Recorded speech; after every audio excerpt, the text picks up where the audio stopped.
What's up, YouTube? Today we're going to go ahead and tackle a subject that I don't think I've seen on YouTube, and it's something that's very important to me.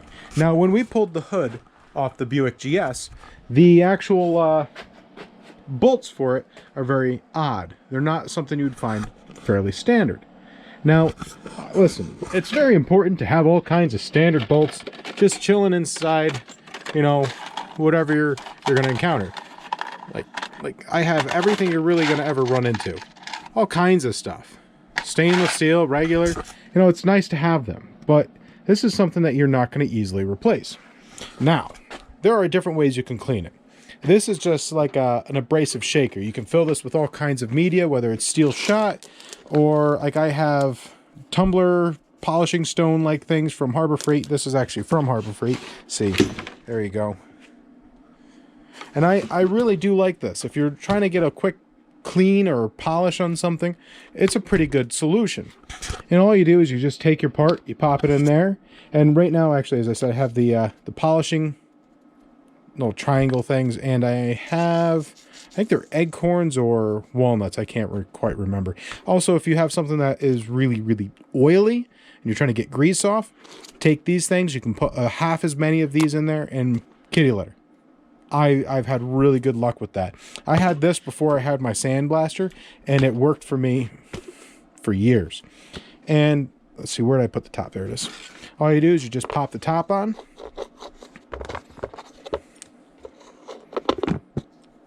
You put the rubber part down, and you'll be surprised. This thing, I'll run nuts and bolts and stuff like that inside here, which if you use kitty litter, the kitty litter basically becomes like a, I would say like a powder, and then it clumps all together on the grease, so it's really hard to find the nuts and bolts. So just a heads up on that.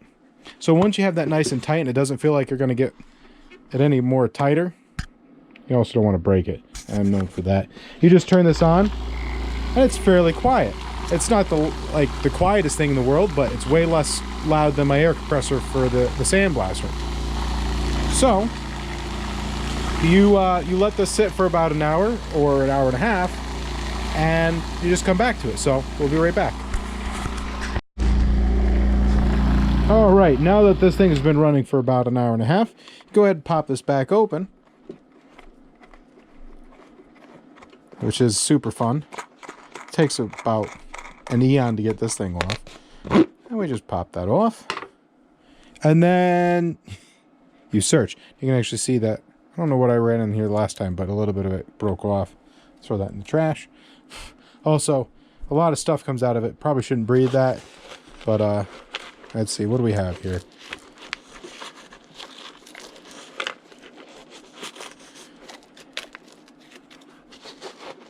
See, this is one of the biggest parts, trying to find it. And now you can imagine when you use kitty litter and it basically breaks down to nothing but powder. This is always super fun.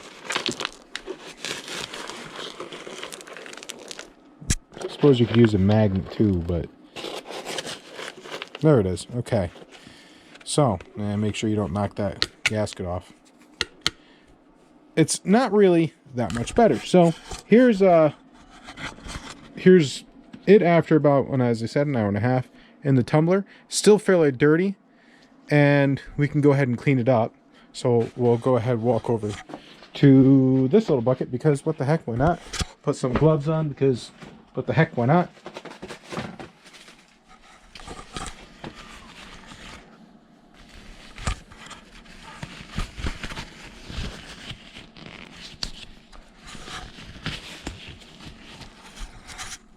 All right, now that you have gloves on, let me turn the light on. Hold on a second, guys, so you can see what I am talking about.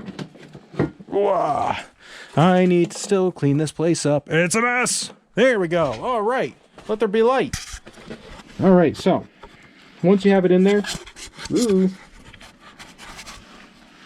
going to set it down here so I don't get my engine degreaser all over that. Spray the hell out of it.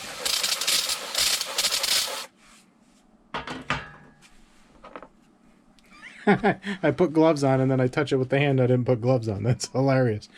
Seems like something I would do. You walk over something like... Okie dokie, I'm going to set you guys down.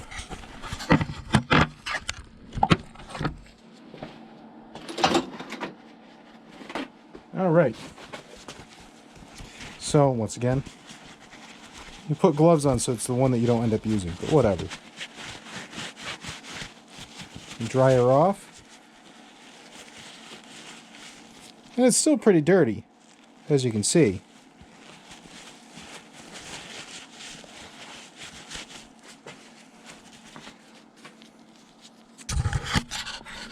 So as you can see here, if it will focus, it's still pretty grimy. It's got all the corners and stuff are caked full. But in comparison to what they look like originally, woo, there we go. I really need to use a tripod for this. Where did I put that? Oh, so this is what they look like originally, and this is after a quick little clean, and well, an hour and a half inside the whatever you want to call that tumbler. It does get quite a bit of the rust out, but most of the grease and stuff really does stay. So the next option, I mean, you can spray it with some degreaser, but you're really not going to do yourself any good. So the next we're going to use one of these, I think this might be stainless steel brushes, pardon me. So I'm going to go get my tripod so I have a third set of hands, but I'll be right back. Alright, so the next option you can always use is, let's see, what am I doing here?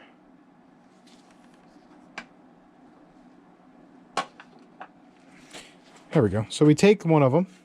Oh, and wear your safety squints for this so that you don't go blind, because one of these things go flying off, you're going to regret not wearing them. I have about 300 of these things kicking around, so I just got to... They're all covered with sawdust. One of my other hobbies other than working on cars is woodworking. I love woodworking. But maybe someday if this channel takes off and I have time, I'll get back to it. But yeah, this is pretty straightforward. Let me go ahead and put this back together so I don't lose the parts. So we get this thing running. And I would recommend wearing gloves better than this, but whatever. So you get that running, not very loud. And it's just more tedious. You got to sit there.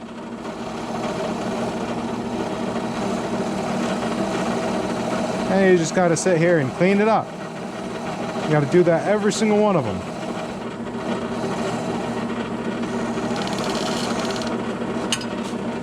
And that always happens. And if your space is a little bit less cluttered as mine, probably could find it quicker too. Or it'll bounce around for an hour. You can see some of the grime coming off.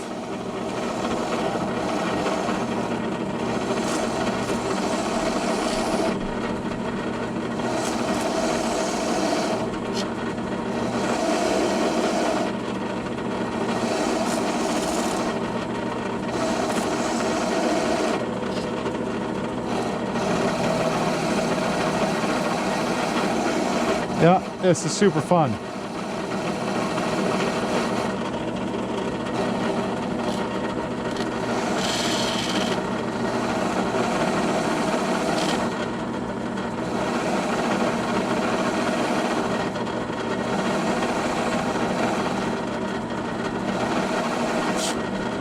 All right, so we'll turn that back off. And ultimately, the issue you're going to run into with this is pretty straightforward.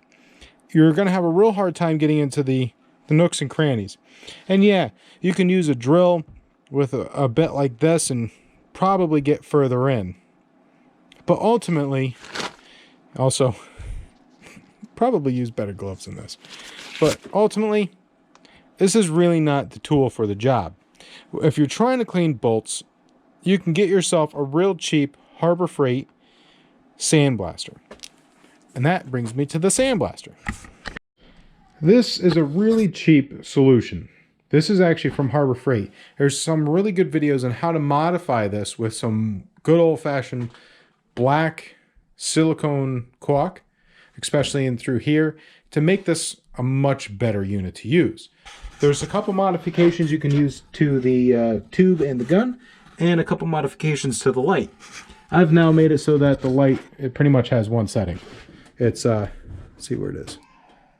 Off and super bright. But I also replaced with a strain relief fitting right here, which allows it to, and you can see that actually I used white caulk here, but that allows this to be a lot better sealed.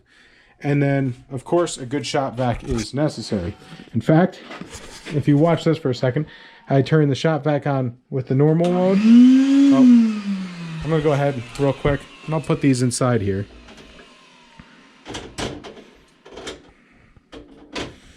So I'll get all 4 of them. But we'll close this up. Oh, I also modified the entrance a little bit so that it seals a whole lot better.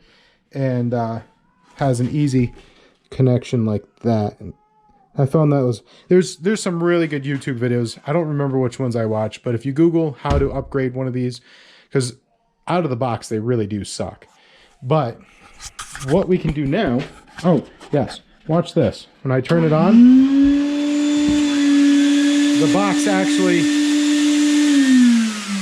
hold on a second. So the box actually gets completely sucked in. So now we'll clean one of them.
All right, inside of here, you'll find that I use...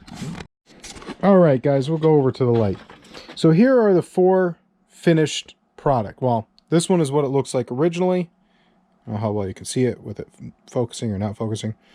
This right here is with the wire brush, the stainless steel wire brush, and you end up getting a lot of hidden nooks and crannies. You'd have to spend a lot of time to clean these up, and then ultimately you're going to have to paint them or something. This is the tumbler, and it's still kind of wet from the degreaser, so it really is going to end up looking more like this than, say, the sandblasted one. Sandblasted one, all the nooks and crannies are clean, and there's no more rust on it, as well as there's no grime left. So now, mind you, I do use I think I really want to say they're walnut shells.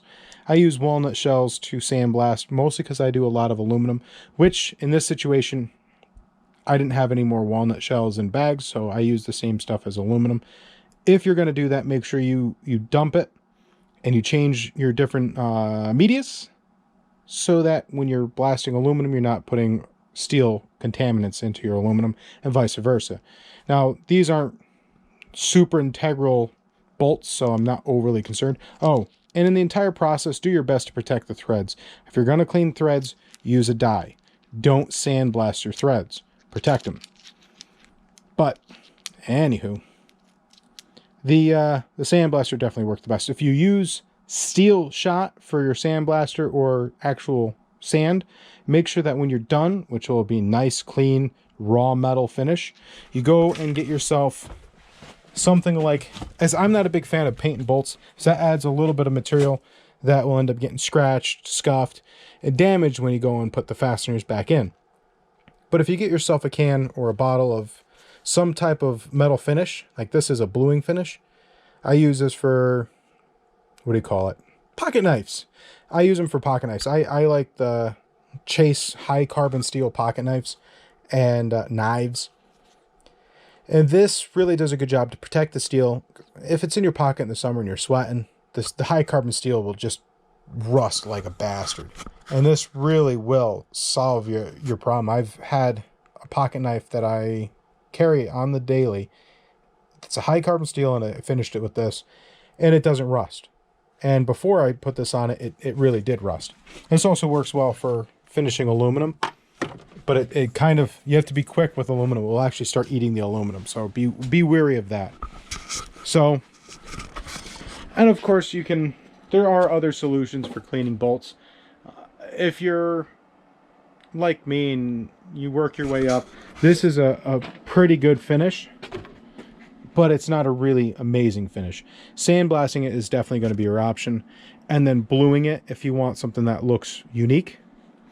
If you don't really care, I guess you can always throw them back in rusty and gross, but if you're trying to do a finished product and you're going to have a hard time, there we go, you're going to have a hard time finding nuts and bolts and stuff like that are from a car that's 40 plus years old, sandblasters are great. Put the walnuts in it, and as long as the bolts aren't totally scrap, you're going to get a long way with it.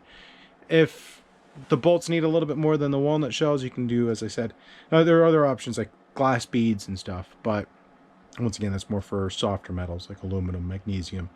Don't sandblast aluminum with steel shot, or especially not steel shot. The differences in metals will not only pit the hell out of the aluminum, but it will cause a type of corrosion where lesser metals actually start to give to higher electron-based metals. So like aluminum, stainless steel, they're all different. Change your media between the different types. If you're blasting steel, don't blast it on, you really shouldn't blast stainless steel with steel. Blast it with sand, or so it's like a silica. Don't blast aluminum with steel shot. Don't blast aluminum with sand that you've sandblasted steel with, because you're going to be very, very disappointed. Once again, don't sandblast aluminum with steel. That would be very bad. Also, for aluminum, you really should do something softer like glass beads or walnut shells. And that's it for today, guys. If you like the content, make sure you hit that like button and subscribe.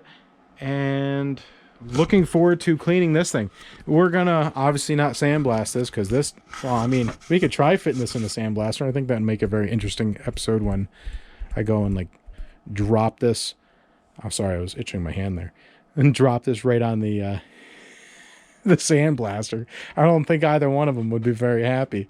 So we're going to go ahead and we're going to scrub this the old-fashioned way. We got to get the old engine mounts off. We got to get the starter off. We need to replace the spark plug. Man, I need a good nap, or actually get some sleep in my life. We need a new distributor. This thing is just absolutely roached. I think that's the biggest issue with trying to start this engine. This distributor is absolutely no good.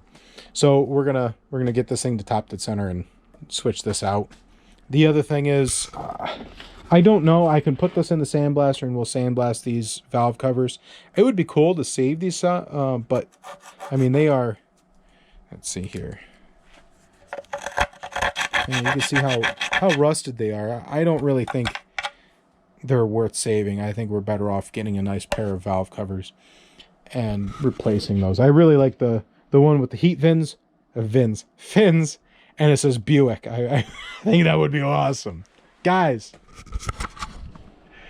have yourselves a wonderful night. Hopefully this was somewhat informative. The next episode, I would like to go through and I want to cover the differences in GM rear ends, so differentials. I have two different types out on the Skylark and the Buick GS out there. Ultimately, the Buick GS one, I need to jack that up and see if that is a posi traction. It is a 10 bolt, so hopefully we have a pretty, I don't know if it's an 8.5. We'll cover that in the next episode. And I'm trying to still figure out how I'm going to get the old body off the Skylark so we can transfer the Buick body over to the new frame. Although there's a lot of stuff I would like to do to the frame. Frame's in great shape, but there's a lot of things you can do to stiffen it up and some upgrades I would really like to get. They're a little expensive, but I would, by a little bit, I mean a lot expensive. So there's, what do you call it? I'll put a link down below to what I would like to get there. They will upgrade the entire suspension to a much more modern system. It's, I really wish I could remember the name of the company off the top of my head. Global, oh man. Hold on a second. I got my phone. Hold on a second. I'm sure I have it right here because I'm completely nuts. I have about 4 million different pages open, so that it's like, see, how to upgrade your chassis in a Chevelle, how to identify a Chevy. I've done a lot of research to Buick, and or comes into GM as well. But Global West makes, here, let's go over to the light. Not that you really need light to see. There we go. Global West makes some really good packages for, well, this is just for the front, but let's see if I can't zoom in more. There you go. This will definitely modernize, and it's something I'll probably have to do next year or something 2 years from now. But this will definitely bring us to a more track-oriented suspension. I don't know if they make a bigger sway bar. I would like a pretty stiff sway bar. I really like a stiff track car, and this would be pretty sweet. And that's just for the front. That gets you disc brakes. I think this is a much better solution than chopping up a perfectly good frame to put a Mark IV suspension in it. But that's for another episode, guys. You have yourselves a wonderful night, and remember, just keep having fun, guys. Take care.